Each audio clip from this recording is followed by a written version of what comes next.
a sure thing. Change, change. Expect a miracle change.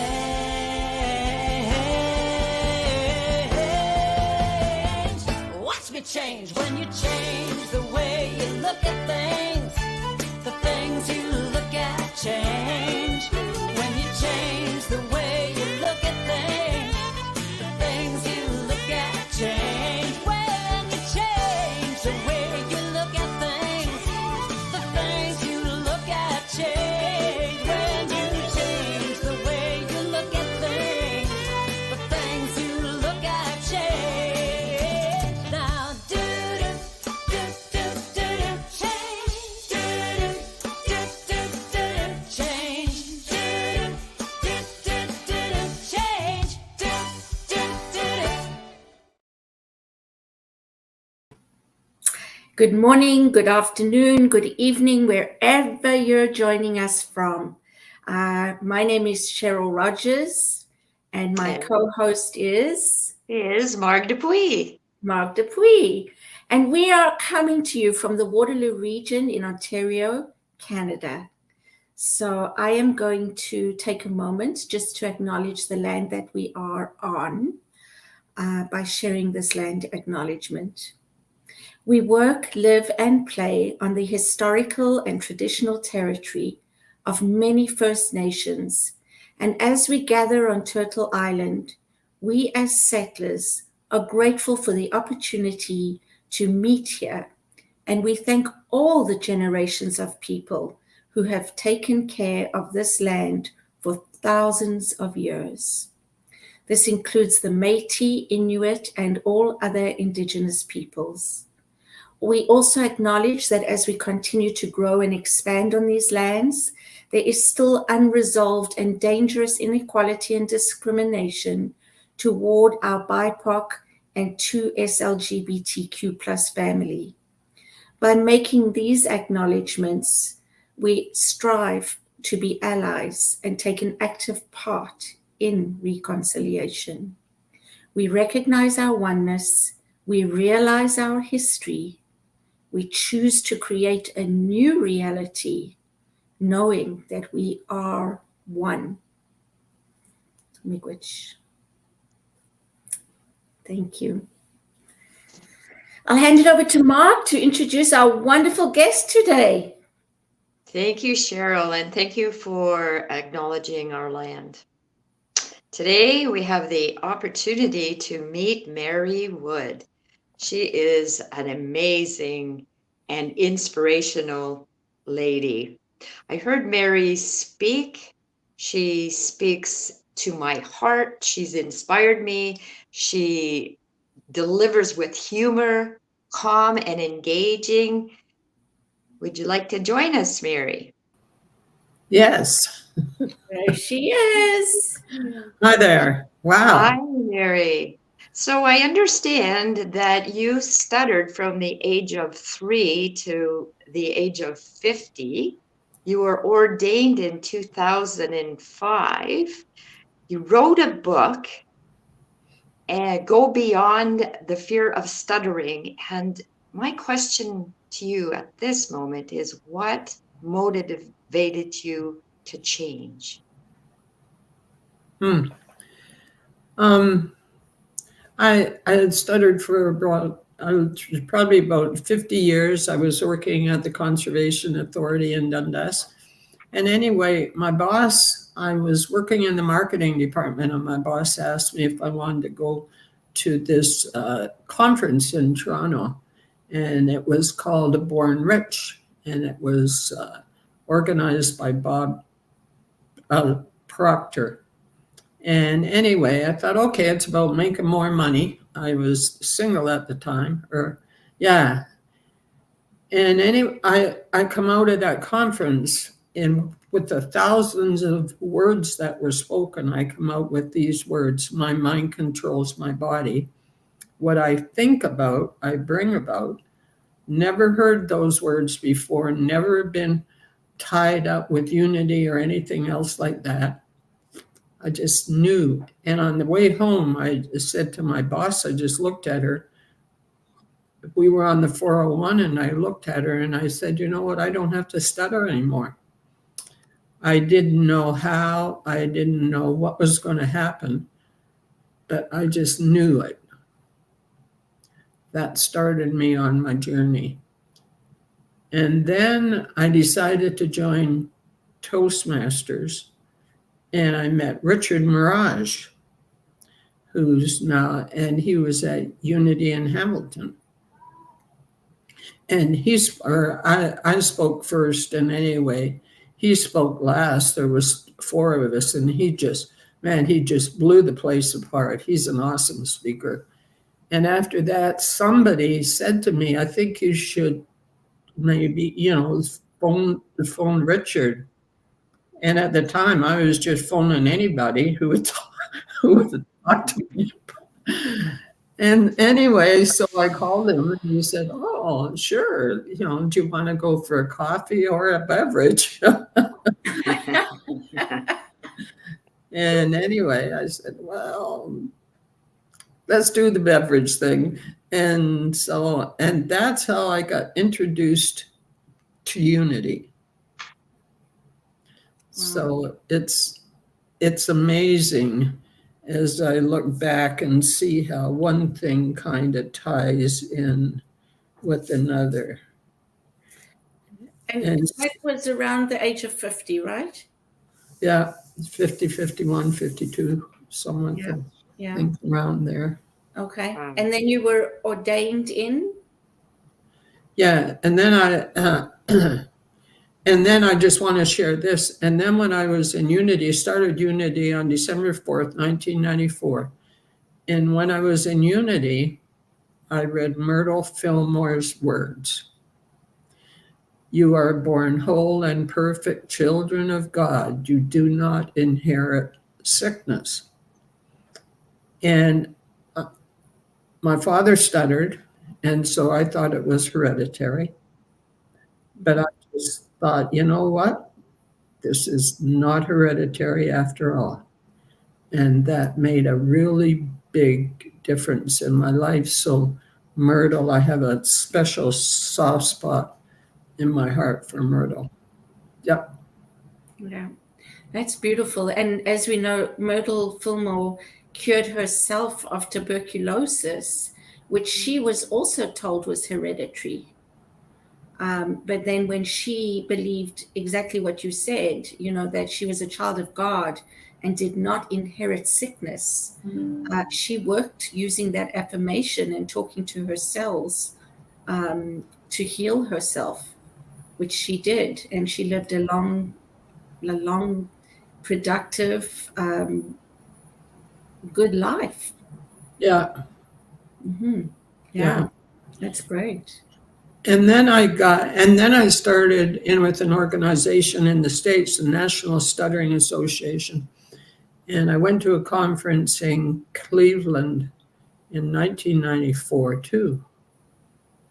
Maybe it was after that. Anyway, and I heard a friend of mine from San Francisco did a workshop, John Harrison, and he said, sometimes we can emulate someone so that they will love us.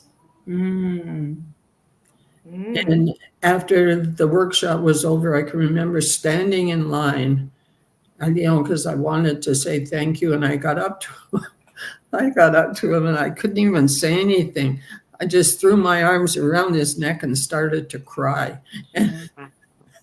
And he said afterwards, I didn't know what the heck was coming with this.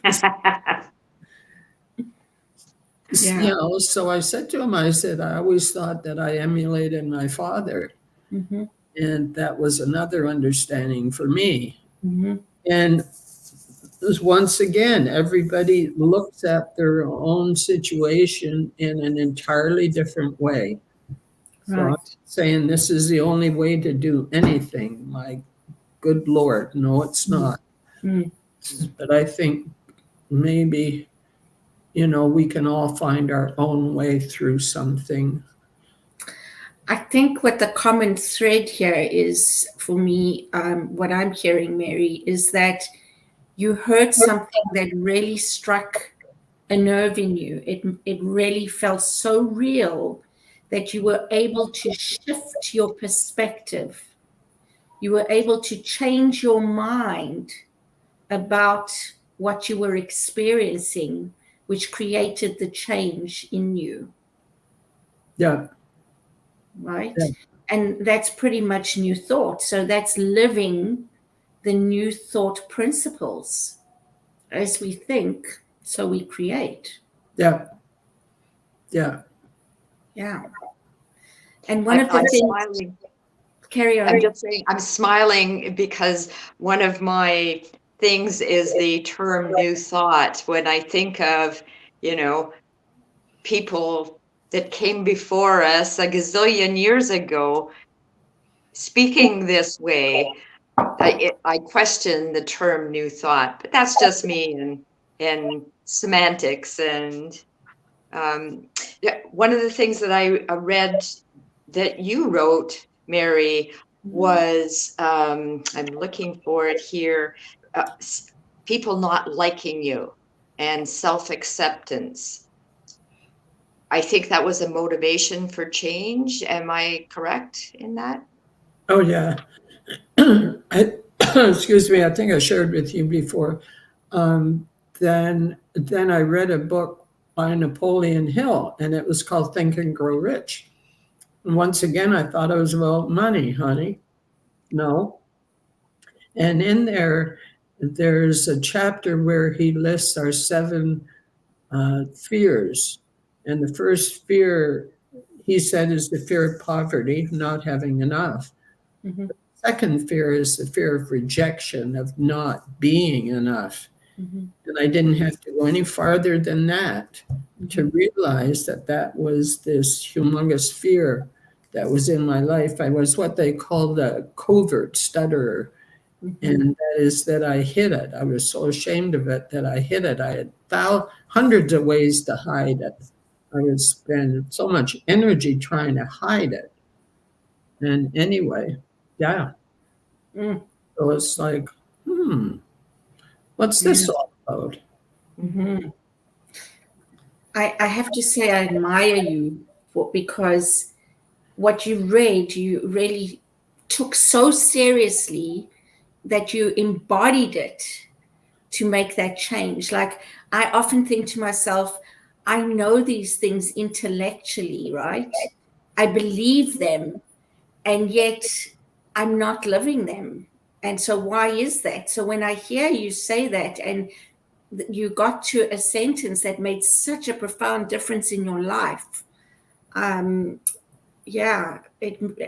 really, 2 things. I think the courage and the admiration, the courage it took and my admiration for that is great. And it makes me wonder about the fears that I'm hiding that I don't even know about. Yeah. Right? Yeah. I think you also spoke about the payoff too. You looked inside to see what the payoff was for you for stuttering. Yeah. I believe that's what your words were. Oh, okay. I hope so. Yeah. Either that or I just made them up. I mean, and the payoff for me sometimes was that I didn't have to speak.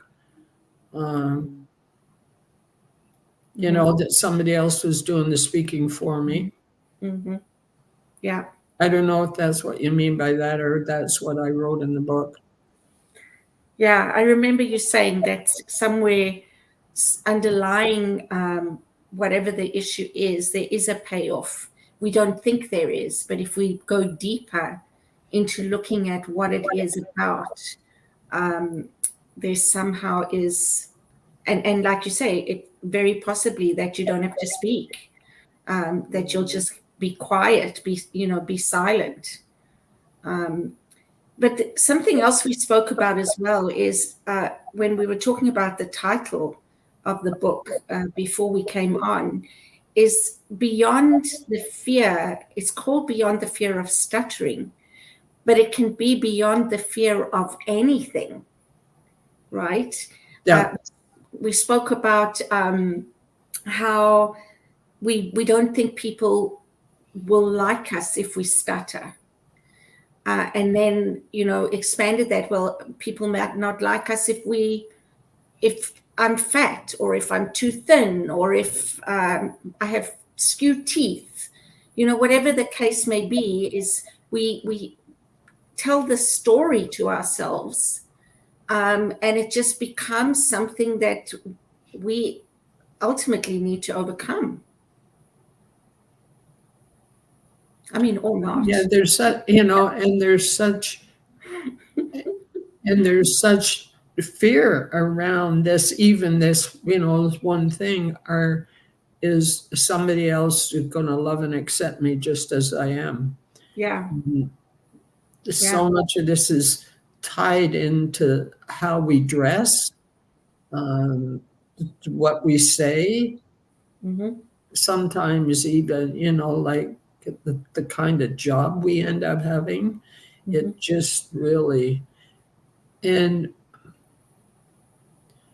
I think as I've kind of gone, along in this journey, more and more I'm beginning to think, first of all comes the awareness of it. Yeah. Okay. And then afterwards comes the acceptance of it. Mm-hmm. And sometimes it takes a little while for that acceptance to show up. Mm-hmm. It's because I spent so long thinking that it was wrong to stutter. Okay, that it takes a little while to let that, to release that, to let it go. And I still stutter at times, not very often. Mm-hmm. But I mean, if I stutter now, I don't really care. Mm-hmm. Mm-hmm. Yeah. One book that really helped me was The Four Agreements. Mm-hmm. And I don't know whether it's the second or third chapter in there, but don't take anything personally. Mm-hmm. Mm-hmm. Because what somebody else says about you isn't about you, but it's about them. Mm-hmm. That doesn't mean that you go, nah, nah, nah, or Yeah. something like that. Mm-hmm. But it's an understanding, it's an awareness. Okay, that's not really about me. Mm-hmm. Mm-hmm. Yeah. I don't have to accept it. I don't have to take it. And I also don't have to react to it, right? Yeah, Mm-hmm. Your opinion of me is none of my business. that's right. That's Yeah. right. Who And said yet so that? many times I was looking for somebody else to acknowledge who I am, and they can never do that. Mm-hmm. Yeah. Mhm. And the thing that fascinates me, because we talk about these things and we'll talk about them again with someone else, and these are things that we all feel, but we think we're the only ones, right? Yeah. Whenever we're in it, I do anyway, think I'm the only one. But the more I talk to other people, the more I realize I'm not the only one. Mhm. Yeah. Mm-hmm. Yeah. My daughter just came in. Oh, hi, daughter. Hello, daughter.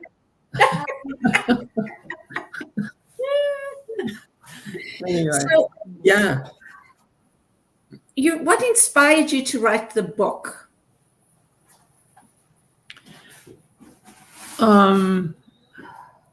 What the book is, there's a chapter in the book that says stuttering is my gift. And I never ever thought I would say that. Wow. But it has allowed me to travel the world, really. Mm-hmm. I've done workshops in Canada and the States. Mm-hmm. I've done workshops in Great Britain, in Belgium, in Germany. Yeah. So really, it has allowed me to travel the world. Not only that, but to find out who I am and make friends all over the world. Right. And I mean, I never ever said that, stuttering is my gift. And maybe that's a stretch for some people, and I understand that. Mm-hmm. But for me, it really has been, because it just opened my whole life right up. I don't know if I'd have ever been in the ministry Mm-hmm. Yeah. if I hadn't have stuttered.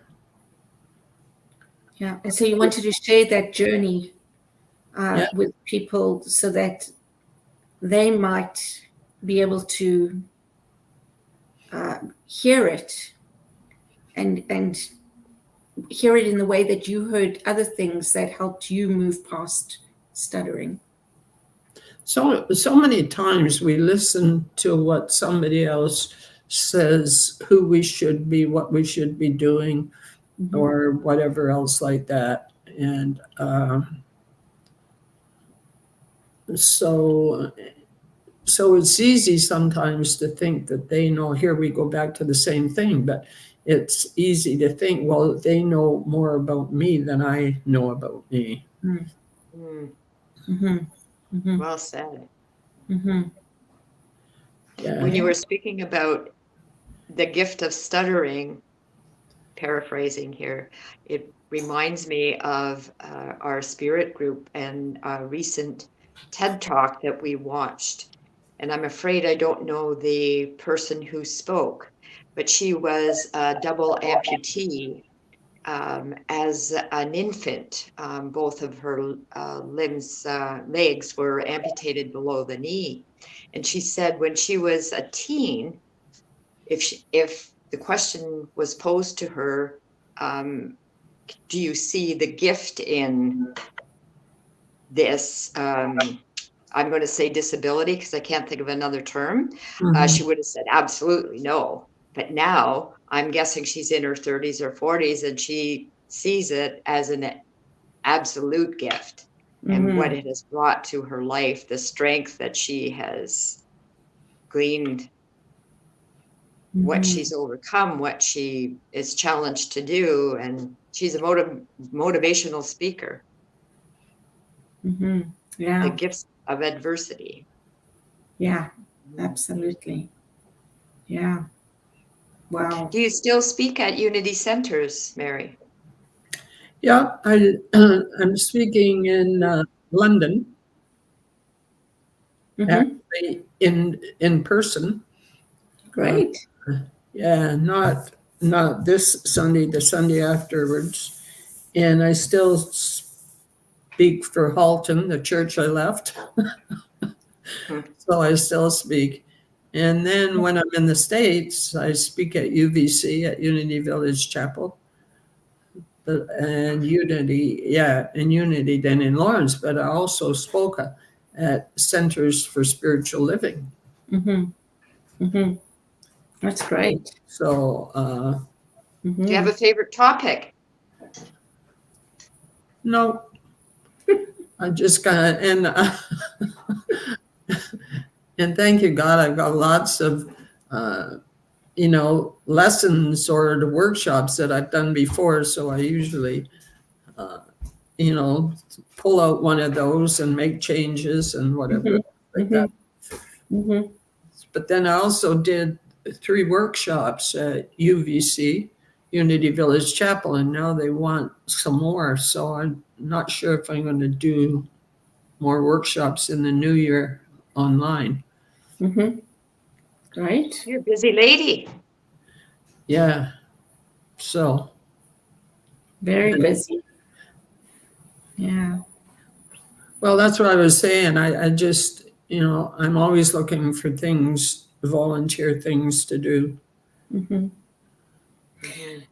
So going back to your book and your journey, Mary, what would you say to anybody else who is struggling right now with stuttering?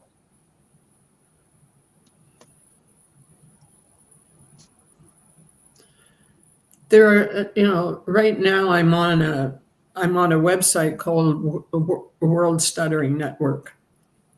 And there's, I don't know how many thousands of people are on that. Mm-hmm. And I just, most of all, I just listen to the fear that's there around it. Mm-hmm. You know, the fear that they don't want to speak, somebody's not going to like them. So I think I would probably, yay, there it is for anybody. It's awesome. Mm-hmm. Yeah. So I think for anybody who stutters, I would, you know, and it's a reach for almost anybody or else a lot of people, Mm-hmm. in order to start to look at it as maybe accepting it. Right. That I would, you know, stuttering is like the tip of the iceberg. Mm-hmm. You know how we've seen that? Yeah. And it's what's underneath that iceberg that actually causes everything else. Mm-hmm. So I would maybe suggest that someone start to look at the fear that's involved and all of those other feelings that are even there, even before we speak, you know, because the stuttering is the end result. I think the stuttering is the end result of many other things that are Mm-hmm. that we are feeling, and also that we have experienced, you know, because people do laugh at somebody else who stutters. Mm-hmm. Mm-hmm. Yeah. So it sounds like there's many layers, and that's just the end result. If you look at an iceberg, I don't know if everybody understands that above the water is the tip, right? The tip of the iceberg. I think that's where it comes from, the tip of the iceberg. But underneath that iceberg can be like huge, right? Yeah. But we don't see it, but it's there.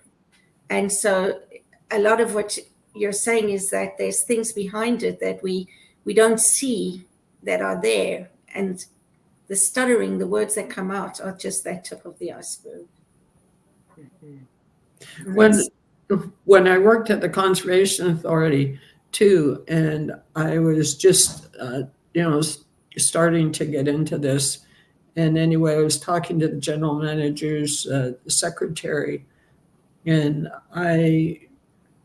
she was asking me, I guess, about where I was going or what I was doing, and I referred to it as my stuttering. And I can still see her face. Her name was Miriam, and she looked up at me and she said, "Oh, you want to own it?" Mm. And that was the last time I called it my stuttering, because I realized what that little word "my" means. And I'm thinking the same thing also can apply to my cancer, my illness. Now, maybe nobody else thinks that, but for me, that was a real indication as to, yeah, no, I don't want to own this. It's not mine. Yeah, that's a great point. We're going to go for a couple of minutes break right now. And I think when we come back, we can expand on that, because I love that. It's how we see ourselves, you know, the physical body. We know that we're spiritual beings having a human experience, and how we talk to ourselves really makes a difference in what we experience. So let's begin with that when we come back. So don't go away, stick around, and we'll be back. See you soon. Please help us say thank you to our organizational sponsors, including the Hepperlin Foundation, Affiliated New Thought Network, International New Thought Alliance, Science of Mind Archives and Library Foundation, Center for Spiritual Living Denver, Center for Spiritual Living Midtown, New Thought Philadelphia, Planned Happiness Institute, Summit Center for Spiritual Living, One Heart Retreats, Center for Spiritual Living on the Lake, Unity Spiritual Center, Kitchener, Om Center for Spiritual Living, La Mesa, Satya Center, Center for Spiritual Living, North Jersey, Unity of Savannah, and Center for Spiritual Living, Seattle, as well as all of our individual donors. Thank you for making New Thought Media Network a place to be. Please come be you. And remember, like, share, and subscribe. New Thought Media Network, positively inspiring.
Welcome back.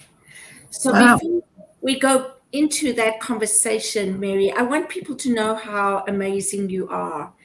And I don't want to reveal age or anything like that, but I know when you wrote your book, I know when you were ordained, and that inspired me to be on the journey myself at this age. And I wonder if you are willing to share a little bit about that. What You don't about, have to. Like what age you were ordained. I mean, people think that at a certain age, we can't do things, and you've proved that all wrong. well, I was ordained when I was 68, Hmm. and I moved to Fort Wayne, Indiana, because I was at a church there for 6 years. Yeah. And so then I came back and I lived in Burlington for 10 years or so. Hmm. Yeah. And then as I said before, I think that I ran a study group in Burlington for like a year and a half, and then started into Unity of Mississauga, which is now Unity Halton Peel. And I just retired at the end of 2021. And you did all that Maybe- after the age of 60, when people are retiring, right? And yeah, so now I'm 86, so I retired when I was 84, I guess. And you wrote your book when? I also wrote the book a couple of years ago, so that was when Yeah. I was 84. Yeah. And And that's what it is, Yeah. and what my book is, I think I said before, is all the workshops I've ever done, like for the stuttering world. Mhm. And Mhm. then I just, as I say, it's even though it's entitled stuttering, maybe it could just be entitled Beyond the Fear. right, exactly. Yeah. And You know- so for anybody who says I'm too old to do something, right? What would you tell them? Well, I can't say it. No, you're not. Yeah, You're not. You you're know, never too old, right? age is age. I think is partly in the mind, but also I guess I've done healthy stuff. Mm. You know, like I have a chiropractor maybe, and I have another woman I go to that does other mind body things. So Right, which is important too, right? Mind, body, and soul. yeah. Mhm. Ri- Richard Mirage, a long time ago, he said yes stands for your empowerment system. Wow. And I've always thought about that. I wrote it down. He must have told me that 25 years ago. And I've always remembered that just by saying yes, that it opens up. It opens up new ideas, a whole new world. You know, and then if you don't like it after you start it, well, then you can always go on to something else. Mhm. That's You also- that's yeah. Sorry, wonderful advice for me right now. Thank Mm. you. I'll take it. Sorry, Ma. Go ahead. Okay, that's okay. I'm used to it, Cheryl. I was speaking to you earlier about appreciating your acronym for fear. Fantasized experience appearing real.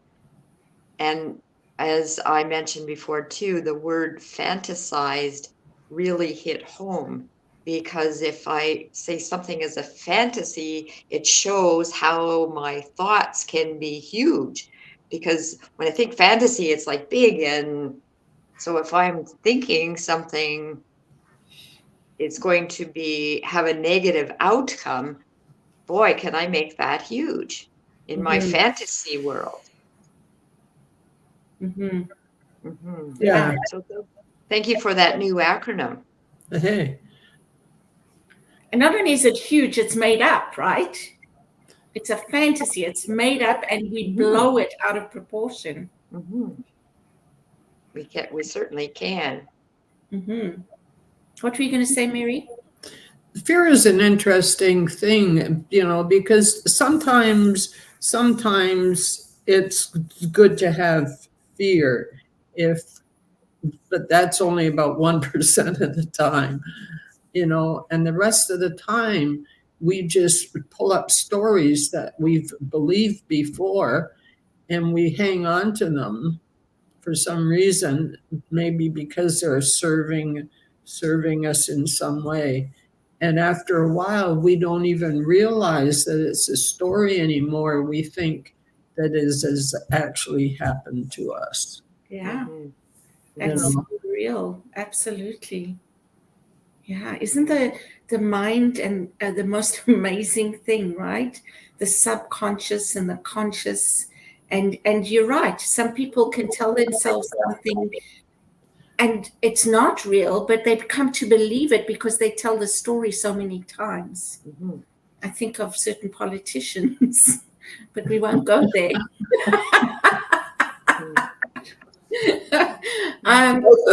South of the border, is that what you're talking about?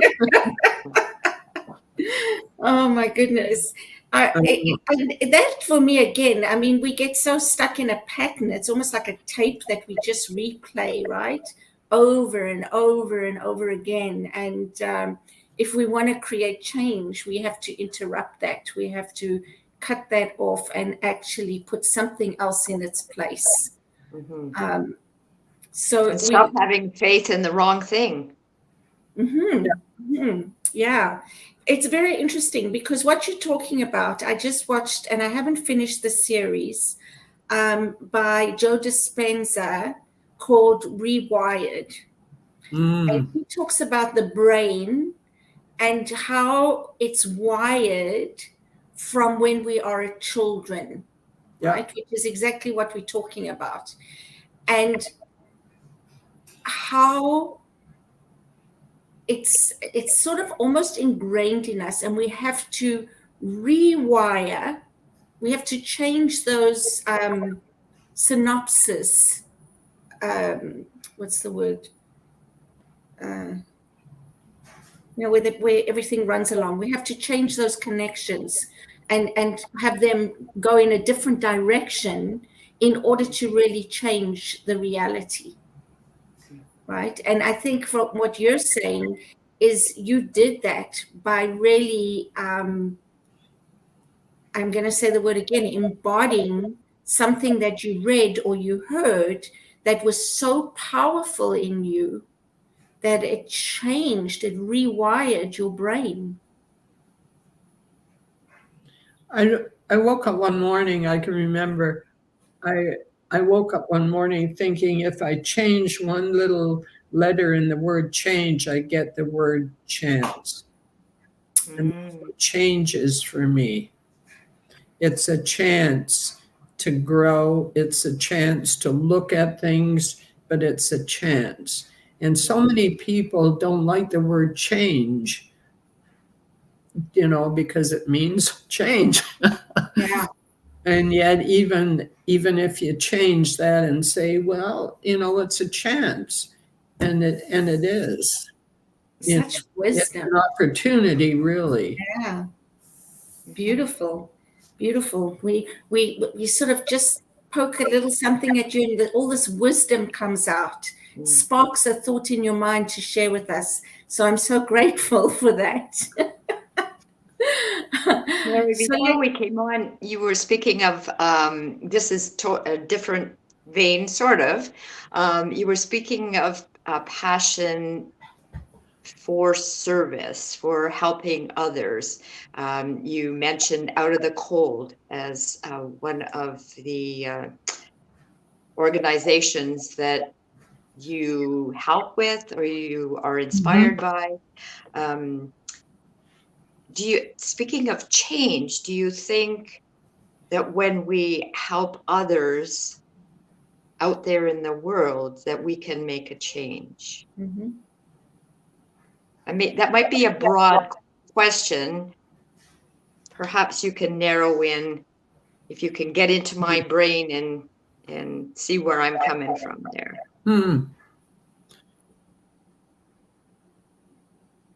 I think it all depends how we go into, the volunteer work that we do.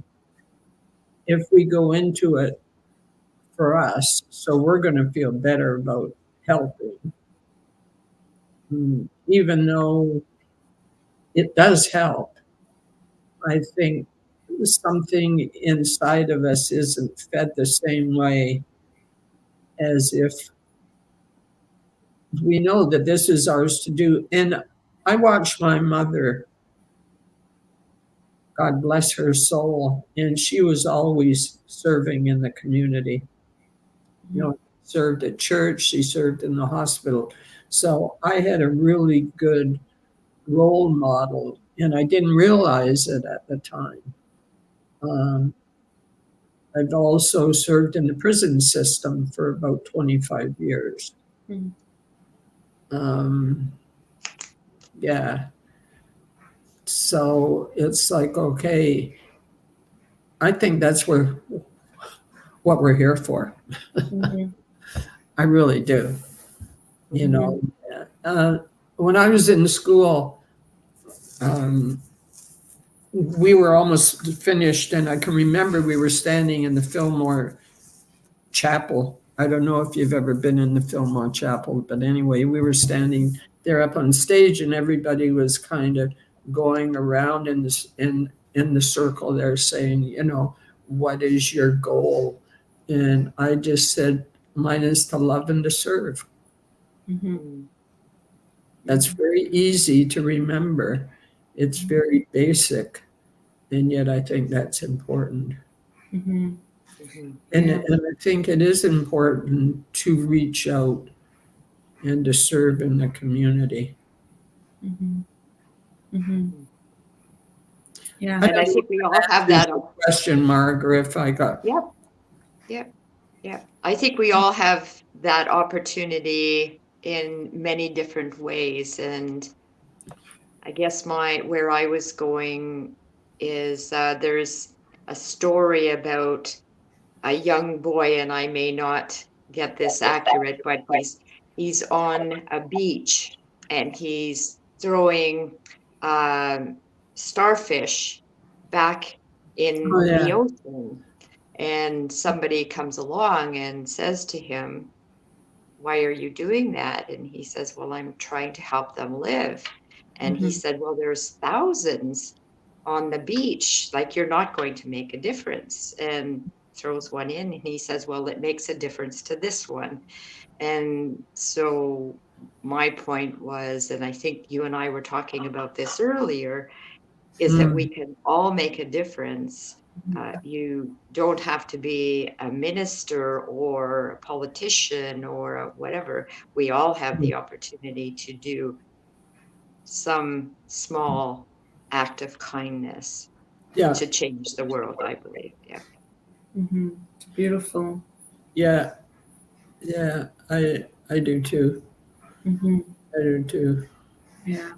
I I just wanted to bring something up. Maybe it was not on your agenda, but I just looked in my book, and part of, or I've got a chapter in here on forgiveness, and I think that's an important part of the journey.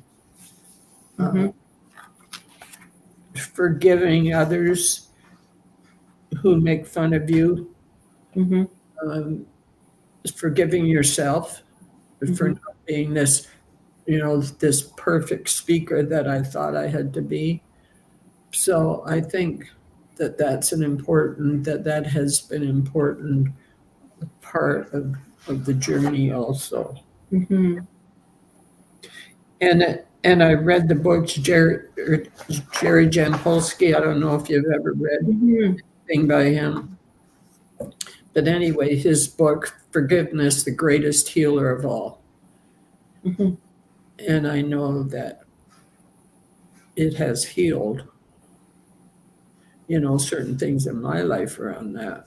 Right. Yeah. Yeah, that's a big one. Yeah, it is. Mhm. Sorry, carry on. I can remember that I was willing to forgive. Oh, you are good. Thank you, thank you, thank you. A wonderful Deja there behind the scenes. Yeah, you are good. And I can Mhm. remember I was doing some forgiveness work when I was at Unity in Hamilton, and I was willing to forgive everybody else. Mhm. And then I went to a workshop at Unity in Mississauga. Who'd ever thought I'd ended up as a minister there? That was like 20 years before. And anyway, and I sat there and they were talking about forgiveness, and I finally started to forgive myself. Right. Sat there and cried and cried, Mhm. because for me it was easier to forgive somebody else than it is to go in and to look at and to see what I needed to forgive myself for. Right. So Yeah. so it really isn't about stuttering, like you say. It's about life. Yeah. Yeah. And it really sounds like you've had a deep spiritual journey Oh, along the way. Like you've really, gone into it in depth, which not many people can say that. So, I think that's wonderful, Mary. And you're sharing it with us just makes it all the difference. And I think that's why you wrote the book, right? You wanted to share it yeah. and make a difference. Um, I just want to get back to the point because we're 10 minutes before the end, or 11 minutes, and we were speaking about owning things. Oh, yeah. Our that we're spiritual beings and physical bodies, and how we talk about my stuttering, my cancer, my depression, my whatever it is. And Do you want to elaborate a little bit more on that from your experience? You shared that you don't have to own it, right? Yeah. What happens when we own it? What happens when we say my stuttering? For me, when I say my, it's about so much about a personal thing. And when nobody's ever asked me that before, this is good. Yeah, and if I want to own it, mind you, I guess it's okay. You could say my car or whatever instead of saying the car. But I guess I'm thinking more about the emotional things that we have that we decide as ours, Right. like illness, my illness. And when I hear that, it's like, okay, it's mine, but it's not yours. Mm-hmm. What I'm hearing is In your attachment. body, but it's not, eh? What I'm hearing from you is the attachment, right? My creates the attachment. Yeah. Like, Thank you for that. no, you're welcome, because thank you. As you were talking about that, saying a car, my car, it's the attachment to it. It's that personal connection to it. And so when we break that personal connection or attachment, we're able to let it go, I think is what you're saying. To recognize, That's good. not mine. That's good, because I don't know whether I've ever associated the word letting go with it. And yet that's an important part of it. Mm-hmm. Mm-hmm. Yeah. Thank you for that. Oh, thank you. Mm-hmm. Yeah, it is. It's a letting go. Right. And then, so there's that part of it, right? There's that part of it, the connection. And then there's the part of, I am a spiritual being having a human experience. So the body, like when we talk about the body having pain, we don't have to attach to it as the spiritual being, because we are whole, complete, and divine as a spiritual being. I don't know if that's coming out how I intended to. But I know that that's, I've done when I did some prayer work with Roxanne, she would talk about the body and the body being in pain and not saying my pain. So there's another level of attachment there. Yeah. Yeah. Mark, do you want to say anything to that? I hear what you're saying. I was thinking of asking Mary, what's her next adventure? Mm-hmm.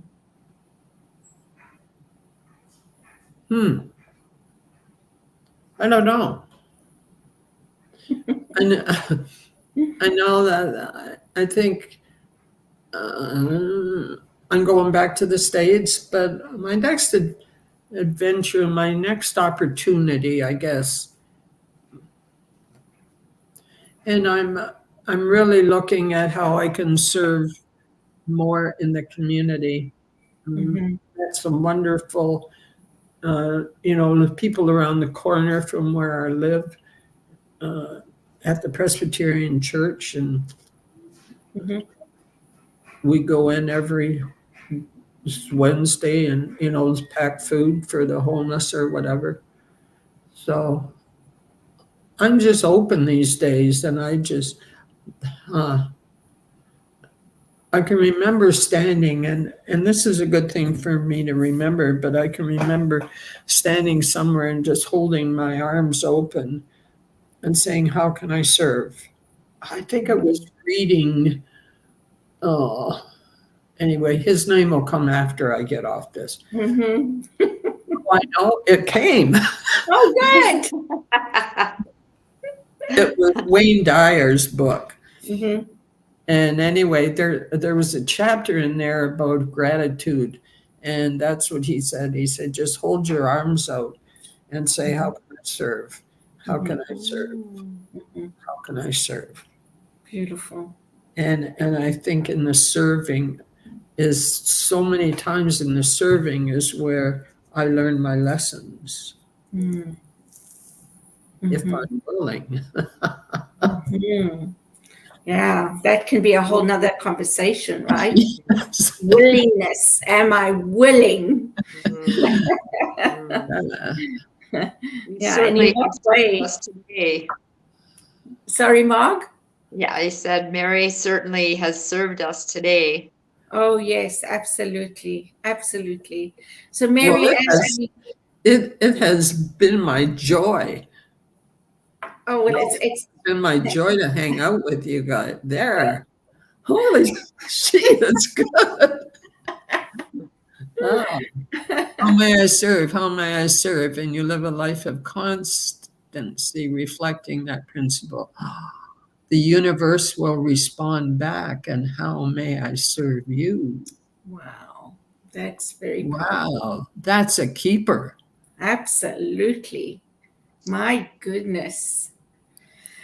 It's I want to ask you, like, as we leave here today, what is one thing that you would like to leave people with that may be watching now or later? Really, really start to, and I go back to Robert Brummett's book, Living Originally, because I love that. And the first chapter is awareness, and the second chapter is acceptance. Mm-hmm. And so just to be aware of something Mm-hmm. doesn't, and take away the right and the wrong stuff about it. Right. I thought for so long that stuttering was wrong. And so I lived my life from that place. And then when I came to accept it, then I found out that it has allowed me to live my life in a way that I never, ever, ever thought. Possible. As I say, I'm part of the World Stuttering Network, and there are people on that from all over the world. And so, yeah. And stop saying should. Don't should on yourself. Beautiful, Mary. It's been such a pleasure. You know what? And if you can't laugh, please learn to laugh and just hug yourself and be grateful. Yeah. And say, thank you. Thank you, God. I get out of bed in the morning and I put my feet on the ground and I say, thank you, God. Right. Another day. Yeah. Thank you, Mary. Well, thank you. This is, thank you. I've loved every minute to spend the time with you. Thank you for your interest. Thank you for your questions. Thank you for your understanding. Thank you for your sharing too. I love you. Absolutely. Love you too. Love you. Thank you, Mary. Are we complete? I feel complete. I'm so grateful. Yeah. Thank you, Lord. Gratitude, forgiveness, love, and service. Mm-hmm. And with that, like us, share the posts. I don't know, whatever it is that Barbara says at the end of the show normally. And come back next week. We'll see you then. Thank you, Mark. Thank you, Mary. And thank you, Mark. Thank you, Cheryl, for producing this show. Mary, don't go away. On behalf of everyone at New Thought Media Network, thank you for being a member of our virtual family. Your financial contributions help share the New Thought message with people from around the world. Please visit and contribute at www.ntmedia.org/donate. New Thought Media Network, come be you. And please like, share, and subscribe. Until next time, peace and blessings.